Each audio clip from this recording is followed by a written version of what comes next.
Hello friends, नमस्कार, जोहार। एक बार फिर से सभी छात्रों का स्वागत करते हैं आपके अपने यूट्यूब चैनल जीएस फाउंडेशन के इस ऑनलाइन प्लेटफॉर्म पे।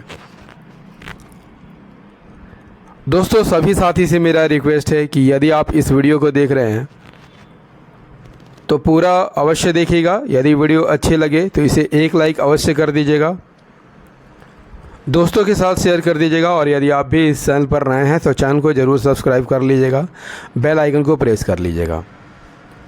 आज की सेशन में हम लोग करने वाले हैं झारखंड जीके, और झारखंड जीके के महत्वपूर्ण प्रश्नों को यहाँ कवर करेंगे जो JSSC CGL, JPSC PT, Jharkhand police और फॉरेस्ट गार्ड के लिए महत्वपूर्ण रहेगा।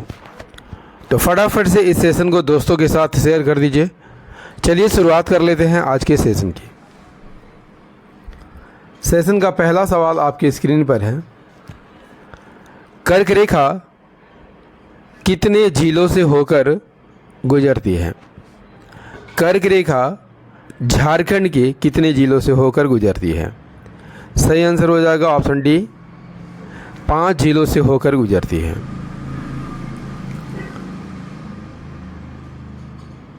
कर्क रेखा झारखंड के लगभग मध्य से होकर गुजरती है, बीच से होकर गुजरती है। कितने जिलों से होकर गुजरती है? 5 जिलों से होकर गुजरती है। वे जिले कौन कौन हैं? लातेहार, गुमला, लोहरदगा, रांची और रामगढ़। दोस्तों, एक छात्र ने किसी वीडियो पर कमेंट करके बोला था, कहा था कि सर जब 5 राज्यों से गुजर सकती है तो ये बोकारो से भी गुजरती होगी। तो बिल्कुल दोस्तों, ये बोकारो से भी गुजरती है, लेकिन डाटा में 5 ही जिलों का नाम दिया रहता है। ठीक है, तो यदि कहीं बोकारो ऑप्शन में आ जाए तो इसे छोड़िएगा मत। क्लियर है? चलिए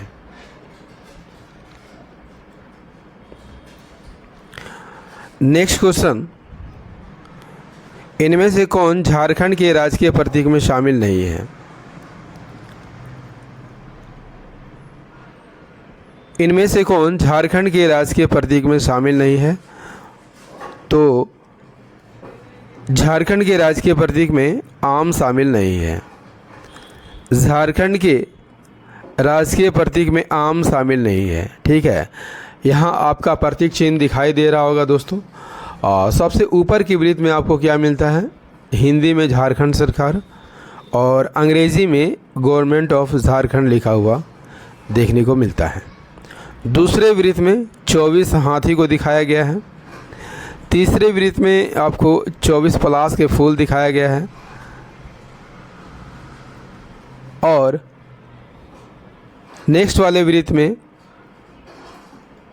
48 नर्तकों को दिखाया गया है, जबकि अंतिम वृत्त में 60 उजले वृत्ति को दिखाया गया है। ठीक है, जबकि केंद्रीय भाग में क्या है? अशोक स्तंभ है। क्लियर? नेक्स्ट,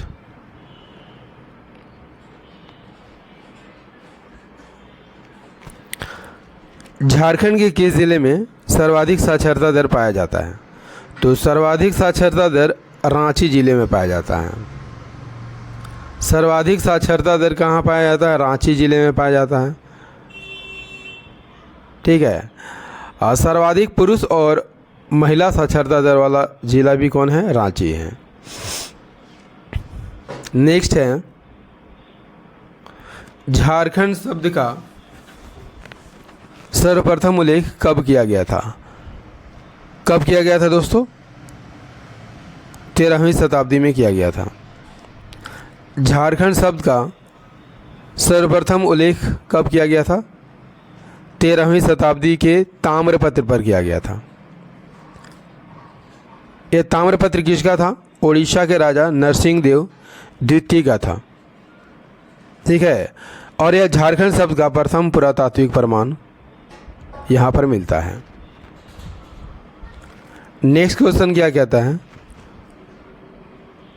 झारखंड में मानव संबंधी सबसे पुराने अवशेष किस काल के हैं? तो यहाँ पर सही आंसर हो जाएगा किस काल के हैं? पूर्व पाषाण काल के हैं। पूर्व पाषाण का कालक्रम कब से कब तक माना जाता है? 25 लाख ईसा पूर्व से 10,000 ईसा पूर्व तक। और इसके अवशेष झारखंड में कहाँ मिले हैं? हजारीबाग, बोकारो, रांची, देवघर, पश्चिमी सिंहभूम, पूर्वी सिंहभूम आदि क्षेत्रों से। हजारीबाग से पाषाणकालीन मानव द्वारा निर्मित पत्थर के औजार मिले हैं। इस काल के लोग कैसे थे? आखेटक और खाद्य संग्राहक थे। इस काल में क्या कृषि का ज्ञान था? कृषि का ज्ञान नहीं था। पशुपालन भी प्रारंभ नहीं हुआ था। नेक्स्ट, झारखंड के किस स्थान को जैन धर्म का मक्का कहा जाता है? किस स्थान को जैन धर्म का मक्का कहा जाता है? पारसनाथ को जैन धर्म का मक्का कहा जाता है। जैन धर्म का मक्का कौन है? झारखंड का पारसनाथ। पारसनाथ पहाड़ी की ऊंचाई कितनी है? 1365 मीटर और फीट में कितनी है? 4478 फीट। पारसनाथ की पहाड़ी किस ज़िले में है? गिरिडीह ज़िले में है, जो जैन धर्म का प्रमुख तीर्थ स्थल माना जाता है। नेक्स्ट है, चाणक्य ने अपनी प्रसिद्ध रचना अर्थशास्त्र में झारखंड को किस नाम से संबोधित किया है? किस नाम से संबोधित किया है? सही आंसर हो जाएगा कुक्कुट देश के नाम से संबोधित किया है। पुंडरिक देश और पशुभूमि किस में कहा गया है? महाभारत के दिग्विजय पर्व में। दोस्तों, चाणक्य की सबसे प्रसिद्ध रचना कौन है? अर्थशास्त्र है। इसी अर्थशास्त्र में उन्होंने झारखंड को क्या कहा है? कुक्कुट देश कहा है। कौटिल्य के अनुसार कुक्कुट देश में कैसी शासन प्रणाली थी? गणतंत्रात्मक शासन प्रणाली थी। उन्होंने इंद्रवाहक नदी की चर्चा की है और इंद्रवाहक नदी के बारे में कहा है कि यहाँ से हीरे प्राप्त किए जाते थे। और यह इंद्रवाहक नदी दो नदियों के बीच का इलाका था। कौन से? इब और शंख नदी के बीच का इलाका था। नेक्स्ट,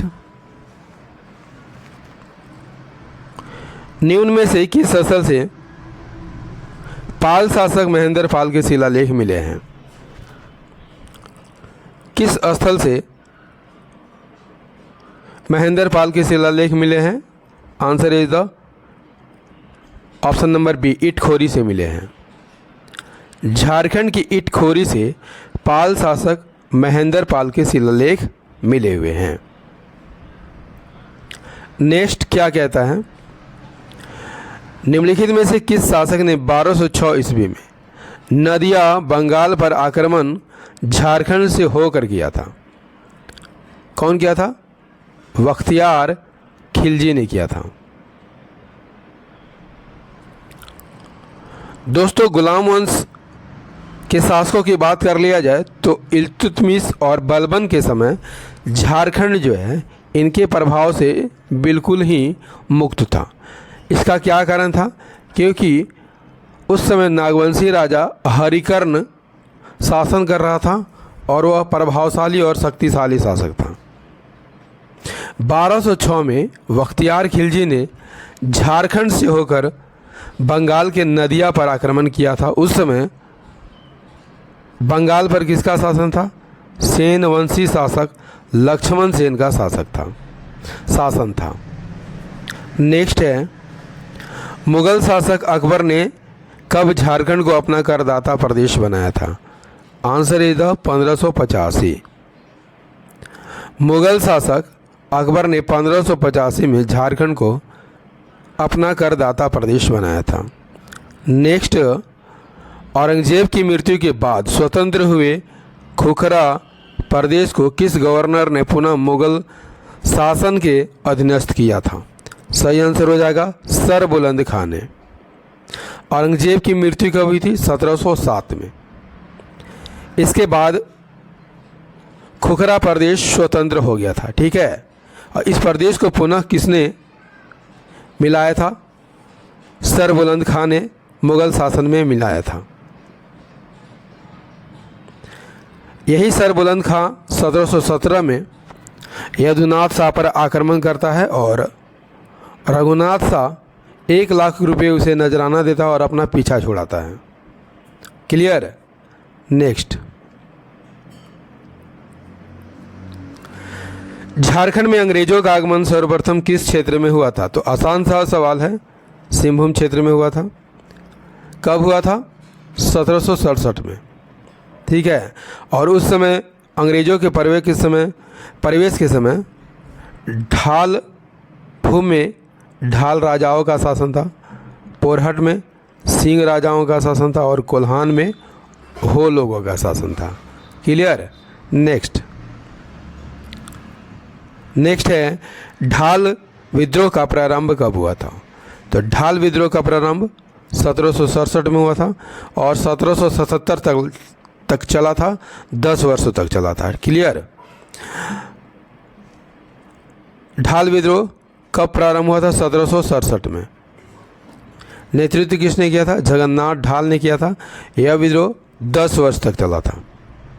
ठीक है। विद्रोह कब समाप्त होता है? जब ढालभूम का राजा पुनः जगन्नाथ ढाल को बनाया जाता है, तब यह विद्रोह शांत हो जाता है।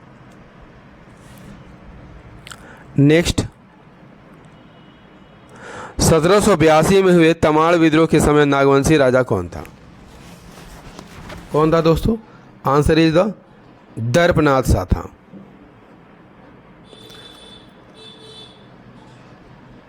तमाड़ विद्रोह कब हुआ था? 1782 में। और उस समय नागवंशी राजा कौन था? दर्पनाथ शाह था। दोस्तों, तमाड़ विद्रोह किसे कहा जाता है? छोटा नागपुर के